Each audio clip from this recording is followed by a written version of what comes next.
Saya perhatikan orang-orang zaman sekarang pagi, siang, sore, malam sibuk dengan handphonenya, saudara-saudara.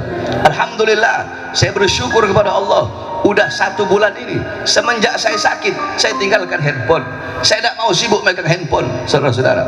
Orang seluruh Indonesia WhatsApp saya tidak ada saya buka, tidak ada saya baca. Saya mulai meninggalkan handphone. Anak-anak zaman sekarang umur 6 tahun pegang handphone, umur 7 tahun pegang handphone, umur 8 tahun pegang handphone. Yang tua, yang anak kecil, yang muda, yang tua, semua sibuk dengan handphone, saudara-saudara. Pagi, siang, sore, malam waktumu diambil oleh handphone. Handphone menjadikan engkau jauh dari Allah. Handphone menjadikan engkau jauh dari Rasulullah. Memang betul handphone sesuatu yang bagus, handphone membawa manfaat, tetapi saya perhatikan banyak orang-orang sekarang handphone lebih banyak membawa mudarat. TikTok dan YouTube segala macam, orang-orang mulai lupa kepada Allah, mulai lupa kepada Rasulullah. Ulamanya, ustadz, kiai, habibnya sibuk main TikTok, saudara-saudara. Orang-orang lupa kepada Allah. Handphone, suami istri hadap-hadapan, si suami sibuk main handphone, si istri sibuk main handphone. Handphone menjauhkan orang-orang yang dekat. Kalian berkata handphone kalian bisa berhubungan dengan orang-orang yang jauh, ya, kalian bisa berhubungan dengan orang-orang yang jauh.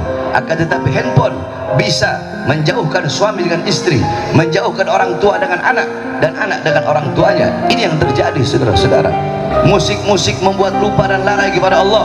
Orkes di mana-mana. Kalian sibuk dengan handphone kalian, memutar musik-musik yang membuat lupa dan lalai kepada Allah Subhanahu wa taala. Kalian lebih memilih panggilan handphone, kalian lebih memilih panggilan perut, dan mengabaikan panggilan Allah Subhanahu wa taala. Di masjid-masjid kalian, di musola-musola kalian, di surau-surau kalian terdengar panggilan Allah Subhanahu wa taala. Hayya 'alas shalah, hayya 'alas shalah. Ayo salat.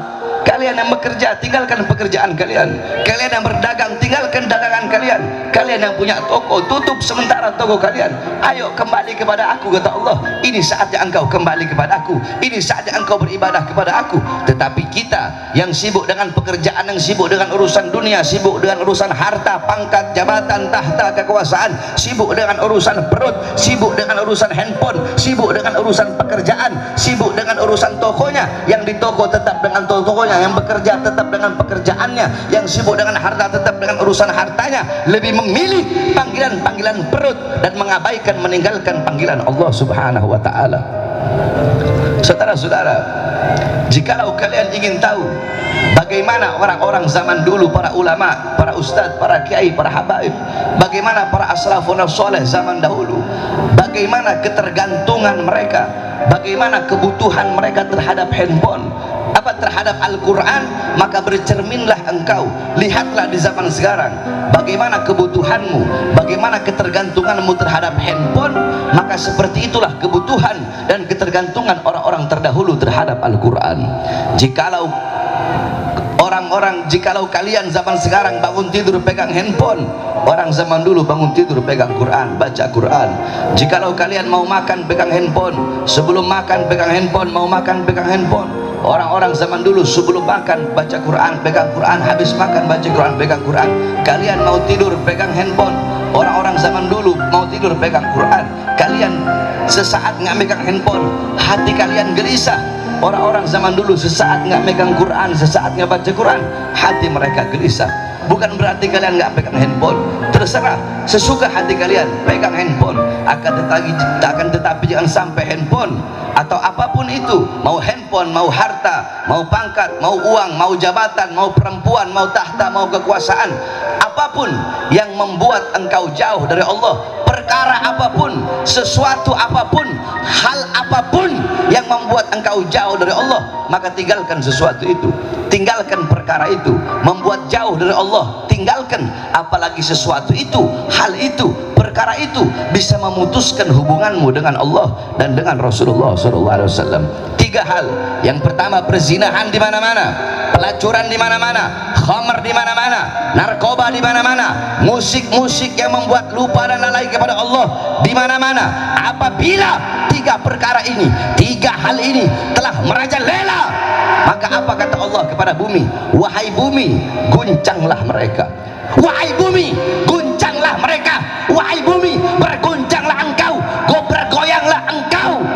Apabila mereka bertobat, setelah engkau berguncang, yakni maksudnya setelah adanya gempa bumi, orang-orang bertobat kepada Allah, berhentilah kata Allah, wahai bumi berhentilah berguncang kalau mereka bertobat, kalau mereka kembali kepada aku berhentilah berguncang.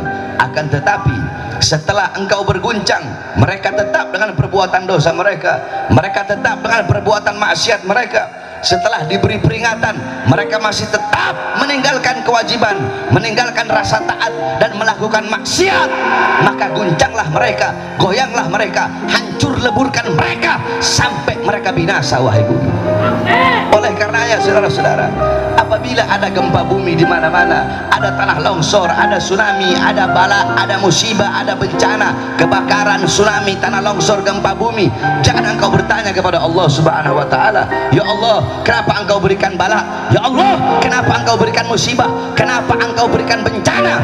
Jangan engkau bertanya kepada Allah. Bukankah Allah berfirman dalam Al-Qur'an, yakni ma asabakum min musibatin fabima kasabat aydikum, apa-apa yang menimpa engkau daripada musibah, daripada bencana, itu akibat kerusakan-kerusakan yang kalian lakukan dengan tangan kalian.